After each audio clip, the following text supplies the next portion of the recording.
అత్యాధునిక టెక్నాలజీతో నడుము మరియు వెన్నునొప్పికి treatment. Tejas spine care, Somajiguda, Sainikpuri, Gachibowli. So VH గారు, ప్రెసెంట్ రాజకీయాల్లో జరుగుతున్న హాట్ టాపిక్ డిస్కషన్ ఏదైనా ఉంది అంటే మూడు ముక్కలాట. సో కవిత, కేటీఆర్, హరీష్ రావు. సో ముగ్గురికి పడటం లేదు, కవిత సపరేట్గా పార్టీ పెడుతున్నారు అనేది ఒక డిస్కషన్ బయట. యాజ్ అ సీనియర్ పొలిటీషియన్గా మీ వరకు అసలు ఏం వినిపించింది? చూడండి, ఇప్పుడు అన్నీ అయిపోయినాక ప్రభుత్వంలో ఉన్నప్పుడు నువ్వు ప్రగతి భవన్ కట్టించినావు, ఎవరిని రానియలే. సెక్రటరియట్ కట్టించినావు, ఎవరిని రానియలే. అదేవిధంగా అబ్కి బార్ కిసాన్ కి సర్కార్ అని పోయి మహారాష్ట్రలో కోట్ల రూపాయలు ఖర్చు పెట్టినావు, రైట్?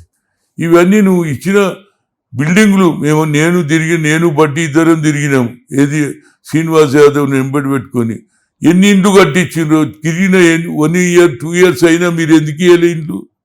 అంటే పేదవాళ్ళ మీద కాదు కట్టించడం, మేము చేస్తున్నాం. ఇవన్నీ ఇవాళ శ్రీనివాస్ రెడ్డి వచ్చి నేను ఇండ్లు కట్టిస్తా అంటారు. అన్ని తప్పులు చేసిండ్రు. అంటే జరిగింది ఏంటంటే ప్రతి ఇంట్లో పంచాయతీ ఉంటుందండి, నేను అనుకుంటున్నా. ఇది మై పర్సనల్ ఒపీనియన్. ఆయన 10 years ఈ was the chief minister, right? ఎవరు?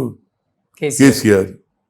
ఇంట్లో ఆడోళ్ళు ఏమంటారు, ఎన్ని రోజులు ఉంటావా, పెద్ద అయిన కొడుకు కప్పచెప్పు అంటే కొడుకు కప్పచెప్పింది. అర్థమైంది కదా? ఆ కొడుకు అల్లుడు ఆయననే ఏది ఫామ్ హౌస్లో ఉండకుండా ఈడనే ఉండి కరెక్ట్ పని చేస్తే కొంత అన్ని నష్టం జరిగాయి. నువ్వు ఆడపోయి డబ్బులు వేస్ట్ చేసి కాళేశ్వరం కుంగిపోయి మిగతా ఇష్యూలలో ఇప్పుడు బ్యాడ్ పేరు వచ్చింది. ఇప్పుడు మీరు చక్కదిద్దుకుంటా అంటే మంచిదే. ఎవడొద్దన్నాడు 3 ముక్కలు ఆటరా 4 ముక్కలు ఆటరా నీ పార్టీ. కానీ మేమేమంటున్నాం అంటే మాకు 5 ఏళ్ళు అవకాశం ఇచ్చారు, 5 ఏళ్ళు సరిగ్గా చేయకపోతే అప్పుడు మేము కూడా అంటే కవిత పార్టీ స్థాపిస్తే బీఆర్ఎస్ కి నష్టం అంటారా? చూడండి, ఆమె ఏది కాదండి. ఆమె చూడు, అప్పుడంటే ముఖ్యమంత్రి అని కొంత ఆమె ఇమేజ్ పెరిగింది. ఇప్పుడు ఆమె కూడా కొంత బ్యాడ్ ఇష్యూలో పోయింది, ఏది లీకర్ ఇష్యూలో. ఆమె ఏది పెట్టినా కొన్ని రోజులు మహిళ కాబట్టి మీ మీడియా వాళ్ళు ఎక్కువ ప్రజెంటేషన్ చేస్తారు. కానీ ఇప్పుడు ఉద్దరు ఇద్దరు కేటీఆర్, హరీష్ రావు. వాళ్ళిద్దరిలో మరి ఎలాంటి ఏదో ఆయన ఇంటికి పోయిండు చేసిన మేము కలిసి ఉన్నాం, మంచిదే కదా. కానీ గతంలో ఇచ్చినటువంటి వాగ్దానాలు అన్నిటికంటే మీకు నష్టం ఏది జరిగింది? ధరణితోటి ఎక్కువ జరిగింది.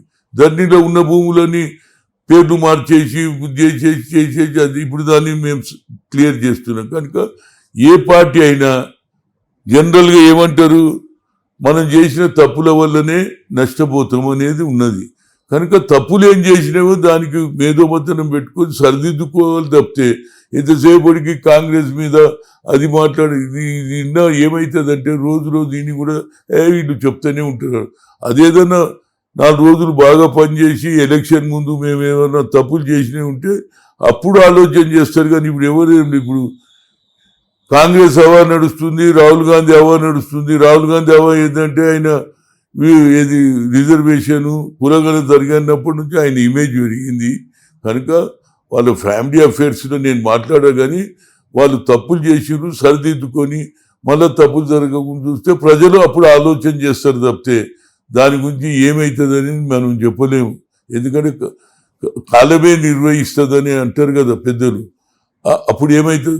కానీ వాళ్ళ పంచాయతీ వాళ్ళకు ఉన్నది రోజు స్టేట్మెంట్ ఇస్తూ రోజు గవర్నమెంట్ తిట్టడమే కదా వాళ్ళ పని. అది నేను కూడా అది ఏంటంటే మనది ఇల్లు చక్కగా పెట్టుకోవడానికి మొదటి ప్రయత్నం చేసుకుంటే బాగుంటుంది అనేది నేను చెప్పగలను. ఓకే.